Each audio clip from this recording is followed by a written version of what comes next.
Okay, here we go. My first attempt at a regular video on my channel. And my channel name, Forced to Reset, was inspired by these actual triggers right here. And these are what's bringing the old uproar with the 3-letter agency that our government has. But they're nothing more than a range toy. Wouldn't want to trust your life to one of them. There's different tricks to get them to run. To start out with, like this is the original wide open trigger. They're not actually being produced anymore. You can still get them online at certain places, either used or new old stock. And it's a pretty awesome trigger.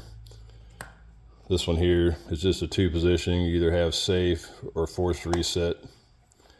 And really cool little trigger. Just don't have the 3-position option for safe, semi, and forced reset semi.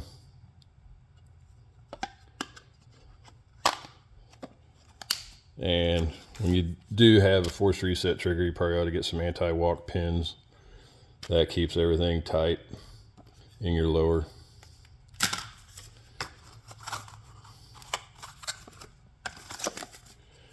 As far as 3 positions,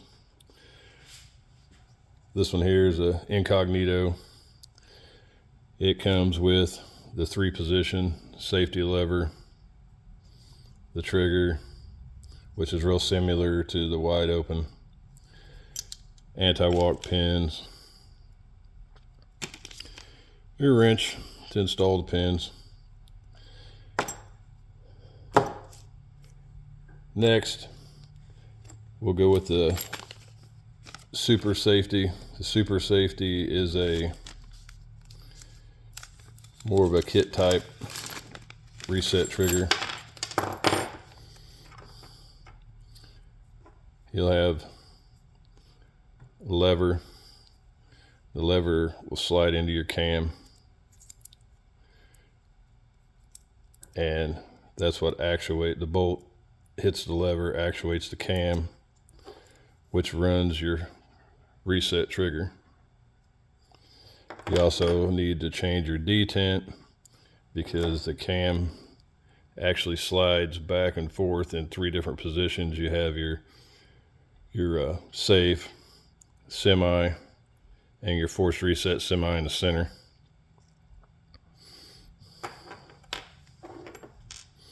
Now for the AK-47, Mars Trigger there's only a couple out there. Mars Trigger is the main one to make a trigger system for the AK-47, and it's an actual parts kit. I mean, if you don't know how to take your gun apart, clean it, work on it, you really don't want to attempt putting this trigger system in because it takes a little adjusting. But they are working on a version 2 that's supposed to be basically a drop-in system.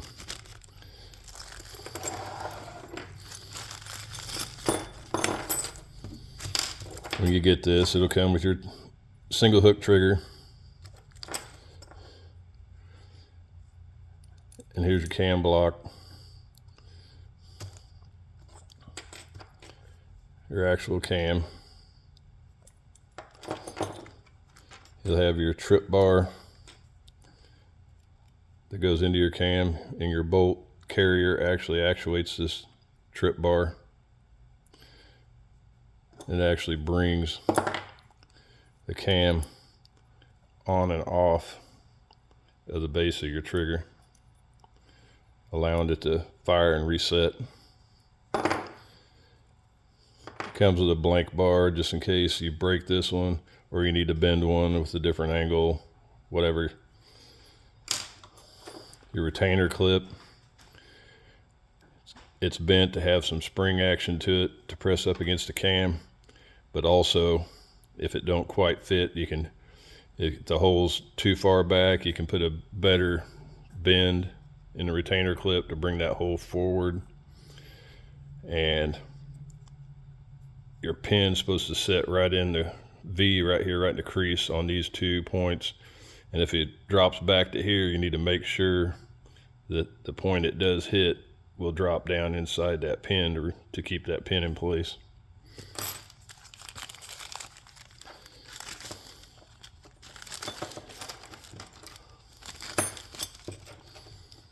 Now, when you install these, like on the ARs,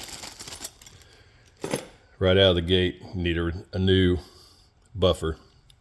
You need to take the old white tipped or clear tipped H1 buffer, take it out, put it in the parts cabinet, get an H2 buffer.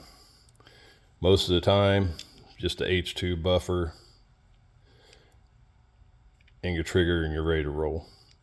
But like me, I have some of these with 7.62x39 uppers set up, and they were still having a little bit of problems.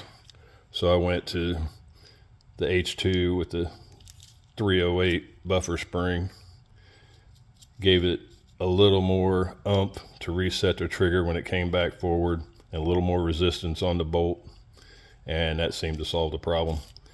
And then a lot of times you can take and use your regular buffer or regular spring and just go with a H3 buffer, which is a little bit heavier. If you run into a problem,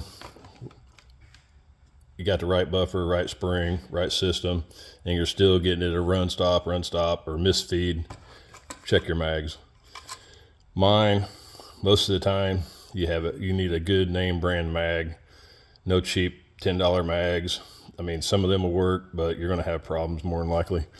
I use a lot of military surplus mags. This one's actually a Colt mag here, 5.56 Colt mag, and AK-47 same way. Try not to use the cheap mags. This one right here, you might not want to go to something like this, because this one here is a Bakelite Tula made in Russia.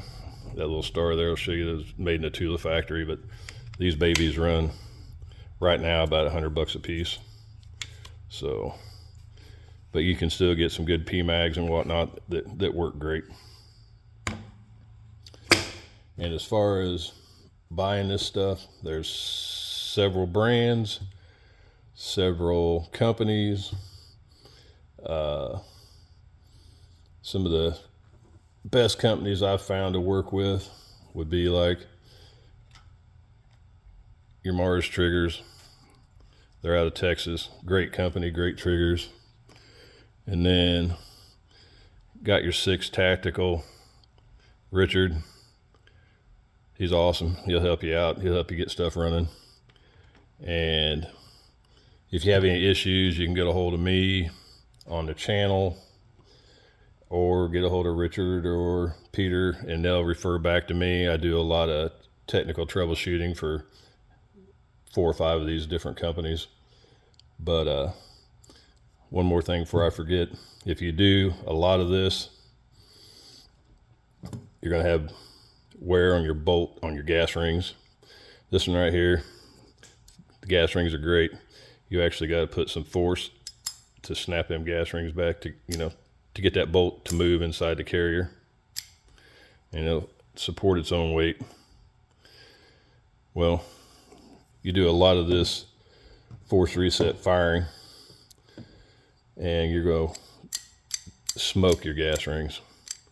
And if you got high enough gas pressures, it'll still run great. I got one of the gas rings are toast, and it still runs like a top.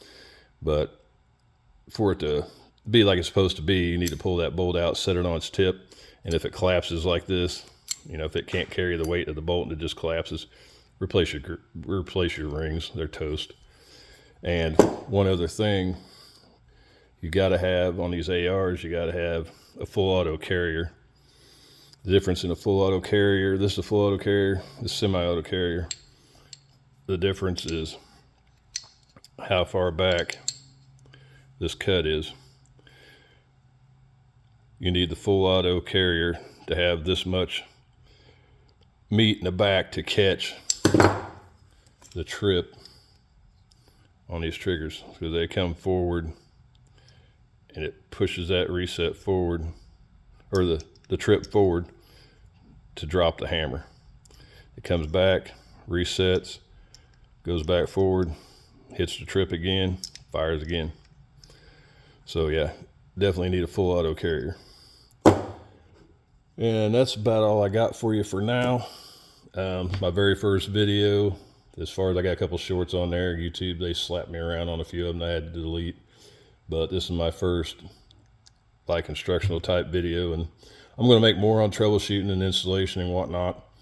But appreciate everything. If you guys like, subscribe. And I'm just doing this for fun. And like I said, these are just range toys. So need anything, give me a holler, comment, reach out to Peter or Richard, and have a good one.